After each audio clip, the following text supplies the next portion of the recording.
Hey guys, it's Joey, and if you clicked on this video, you probably suck at reefing or you're experiencing issues either currently or recurrently. So coming from someone who also sucks at reefing, I'm here to tell you why you suck at reefing.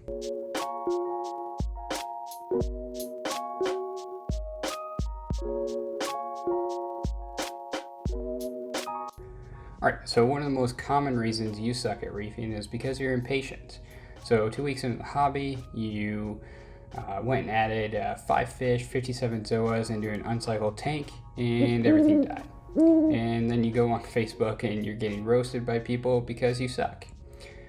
Another common thing is after just setting up the tank, you begin to experience things like diatoms and hair algae, and you think these are problems that can't be tackled or you didn't expect these things. So you start looking for magic solutions, potions to put in your tank when really it just comes down to patience. 3 years in this hobby has shown me that and taught me that you need to have patience, and there's things that require immediate action and there's things that you need to just let play out.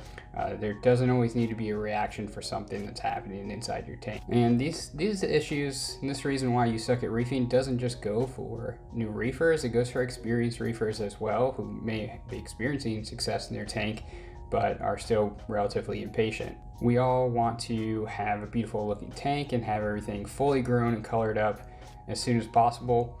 But the reality is that's just not going to happen overnight. So you need to be patient. You need to take things as quickly as you can handle and your experience can handle, and just wait. Another example is maybe you just added a SPS frag and it's been sitting there for the past 6 months just doing nothing. And you're thinking, Joey, if I didn't touch it, then I must be being patient, right? Well, it's pretty widely known that some SPS frags can sit there for months and seemingly be doing nothing before they start taking off. Some people like to get impatient and start moving them around the tank, or maybe they start thinking, hey, something in my water chemistry is wrong.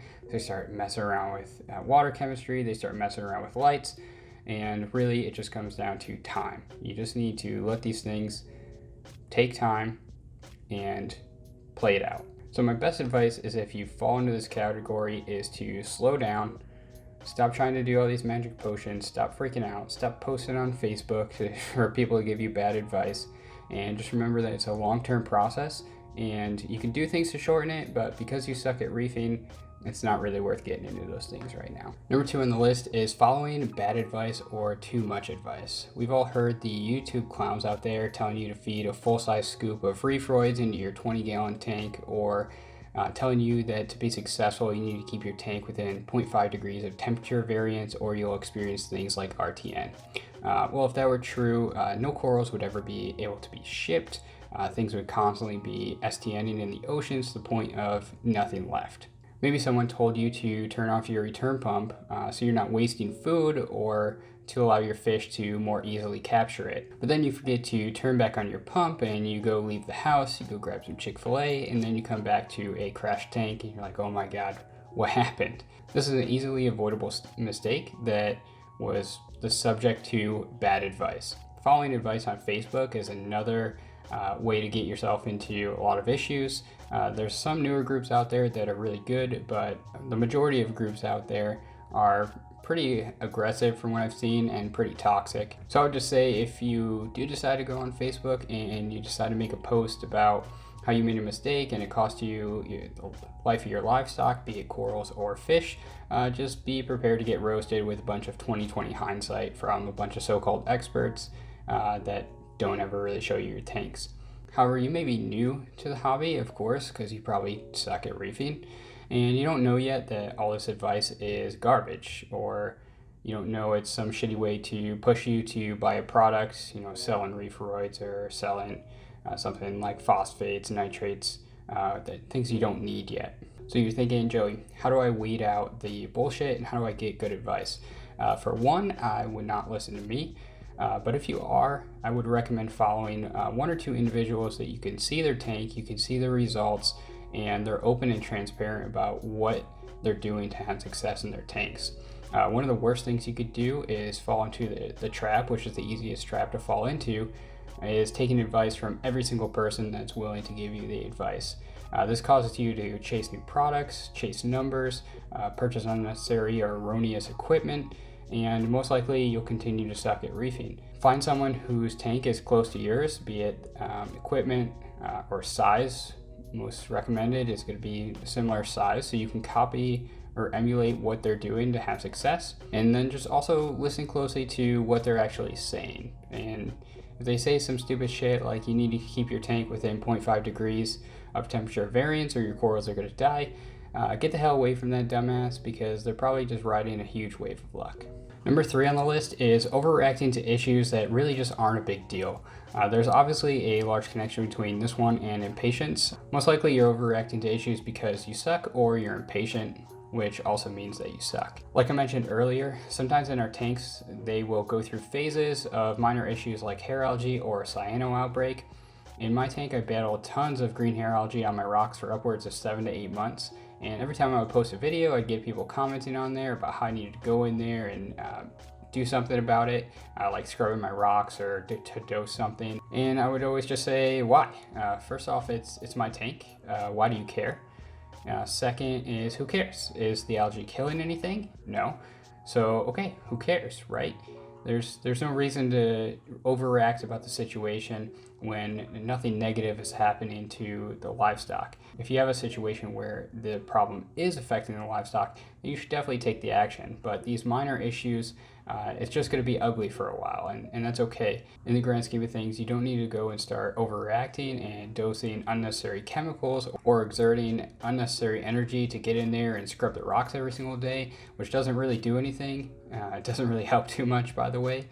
I've seen greater success when I make very minor changes to help redirect the course of the problem, rather than making a big major change and overreacting to the issue.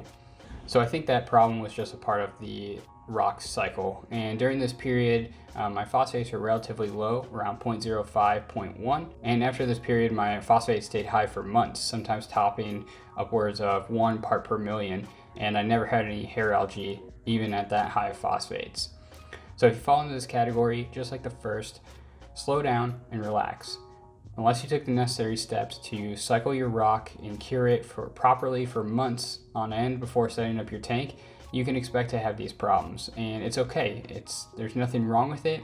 Your tank's just going to be a little bit ugly for a while. Number 4 is you're making too many changes or you're changing things too often. If you're constantly making changes to your tank, like rescaping the tank, you're adding new fish constantly, adjusting your lights, changing flow, trying out new coral food, or trying new dosing methods, then you probably suck at reefing. People in this category can be considered impatient or gear junkies, constantly chasing the next best thing in reefing and never really let their tanks stabilize. When I first got into the hobby, I was definitely a victim of this when I first started. I'd see a video from BRS or another YouTuber that I thought knew what they were talking about, and I would try to copy or think I would need to copy what they were talking about. And this is things like they added a new product, or they showed something about lighting and flow, and then I'm thinking, okay, well now I need to go to my tank and change my lighting and flow. And this isn't 100% an issue if you do things slow or your tank is relatively stable already. But if you're new and you're changing things so often, you're trying to chase that magical dragon of success, then you're going to have a really hard time with these changes. So if you fall into this category, what I would suggest is set things up where you need to be based on someone else's advice who you trust or based on other research that you've done, and just leave it alone and stop sucking. Number 5 on the list is you don't do enough research. If you're in Facebook groups, how often do you see a post of someone saying, hey, I just got this fish, do you think it'll be okay in my tank? Or just got this fish and all of my other fish all of a sudden died. Or one more, the classic, what is this salty looking stuff on my fish, and why is my fish all of a sudden breathing heavily on the sand bed? Will it be okay? I can go on and on with examples like this, and it all really comes down to new hobbyists not knowing that you need to cycle your tank. You spent 30 seconds and then you decided that you were going to go purchase a tank. You didn't do any research and expected to have no issues. So there's so many ways in this hobby to do research, and sometimes we do make spontaneous decisions when we're in LFS. We see, a fish or a coral that we really love and we want to get it. But while you're there, don't take the LFS guy's word for it, or whoever you're talking to at the LFS. Take out your phone, spend 2 minutes at least, this is the least you could do, researching the fish or the coral, what it requires, and if it's going to be compatible with your tank. Don't get the fish and then throw it in your tank and say, hey, all of a sudden, why is this fish bullying all my others? It's because you're an idiot and you didn't do any research. If you're doing this route though, and you're going to do the minimum amount of research possible, just don't use Facebook as your source of truth. I typically use that more as a source of what not to do by checking other people's mistakes. So if you're going to use Facebook, I'd say stray towards that side of things. Look at what's going on. A lot of new people are going to post, and you can learn from those other people's mistakes too. They're putting themselves out there, so definitely don't go there and try to ridicule them or make them feel bad for their issues. I'm having lighthearted discussion here about why you suck at reefing, but people are making these mistakes and it's costing them their livestock's lives, and they don't feel good about it, so there's no need to pour gas on that fire. Reef is a source that I always use when I don't know something. Just take out my phone really quick, type in a reef search. Just Google it and stop making easily avoidable mistakes. Number 6 on the list is you don't test enough, or you overreact to your test results, and or you suffer from lazy ass reefer syndrome, otherwise known as LARS. Assuming you're not using an automated testing system, how often do you currently test for alkalinity or phosphates? If your answer isn't at least once a week, then you probably suck at reefing. More so if you're just starting off than if you're experienced. As your tank matures, you'll probably be able to start testing less frequently, but you're most likely not at that point yet if you're watching Why You Suck at Reefing. So maybe you do test once a week, but what's your first reaction when you get a test number that isn't exactly where you want it to be or where you think it needs to be, or the number that you're trying to achieve? You're most likely chasing numbers, so you start increasing dosing or messing around with your nutrient import or export method. Overreacting to test results is a big mistake and should be closely balanced to what you're observing actually in the tank. At one point, my alkalinity in my tank began to rise from around 8 to all the way up to 12 over the course of around a month or so. I couldn't really trace this problem back to anything specifically, but more importantly, I didn't panic and start doing massive water changes or dosing things in my tank to drop the alkalinity. Everything in the tank was doing great, so I didn't overreact to it. 12 is definitely not where I wanted to keep my tank, so I kept my dosing consistent and I just let things kind of naturally and slowly come back down to exactly where I wanted them to be in my tank. This took quite a long time in my tank, probably around 2 months or so, and then the opposite of this issue actually occurred, where my tank's consumption increased and I couldn't get my alkalinity above 8. So I went from 12 back down to 8, all the way down, past 8 to 7 or so. Once again, when this issue occurred, I stuck with what I was doing. I increased my dosing slowly so I could get more alkalinity in the tank. And then after months and months and months, maybe 6-7 months, I was finally where I wanted to be at, around 8.5 or 9.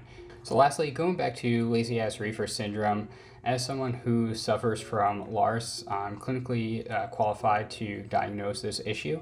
I hear the excuse all the time, especially in the summer. People will say, oh, it's so nice out and I'm so busy, I don't have time to take care of my tank, or I don't have time to test my tank. Well, in reality, you're full of shit and you should probably just break down your tank and live your life the way you want to live, with a clear mind that you're not impacting your livestock negatively from neglect. Maintenance and testing are definitely not a fun aspect of the hobby, but they're 100% necessary to the hobby, and they really don't require much time. If you can't dedicate at least 10 minutes once a week to testing your tank, then you definitely suck at reefing. For maintenance, I would recommend picking and dedicating 1 day a month or even quarterly to completely break down everything in your tank in terms of your pumps, your skimmer, clean out your sump. Dedicate that entire day to doing all of those tasks and get things done to help support your lazy lifestyle. Alternatively, you can get things to help support your lazy ass lifestyle. For example, you could replace filter socks or filter pads with an automated roller mat, or you can add a skimmate swabby or collection cup to avoid having to clean the skimmer as often.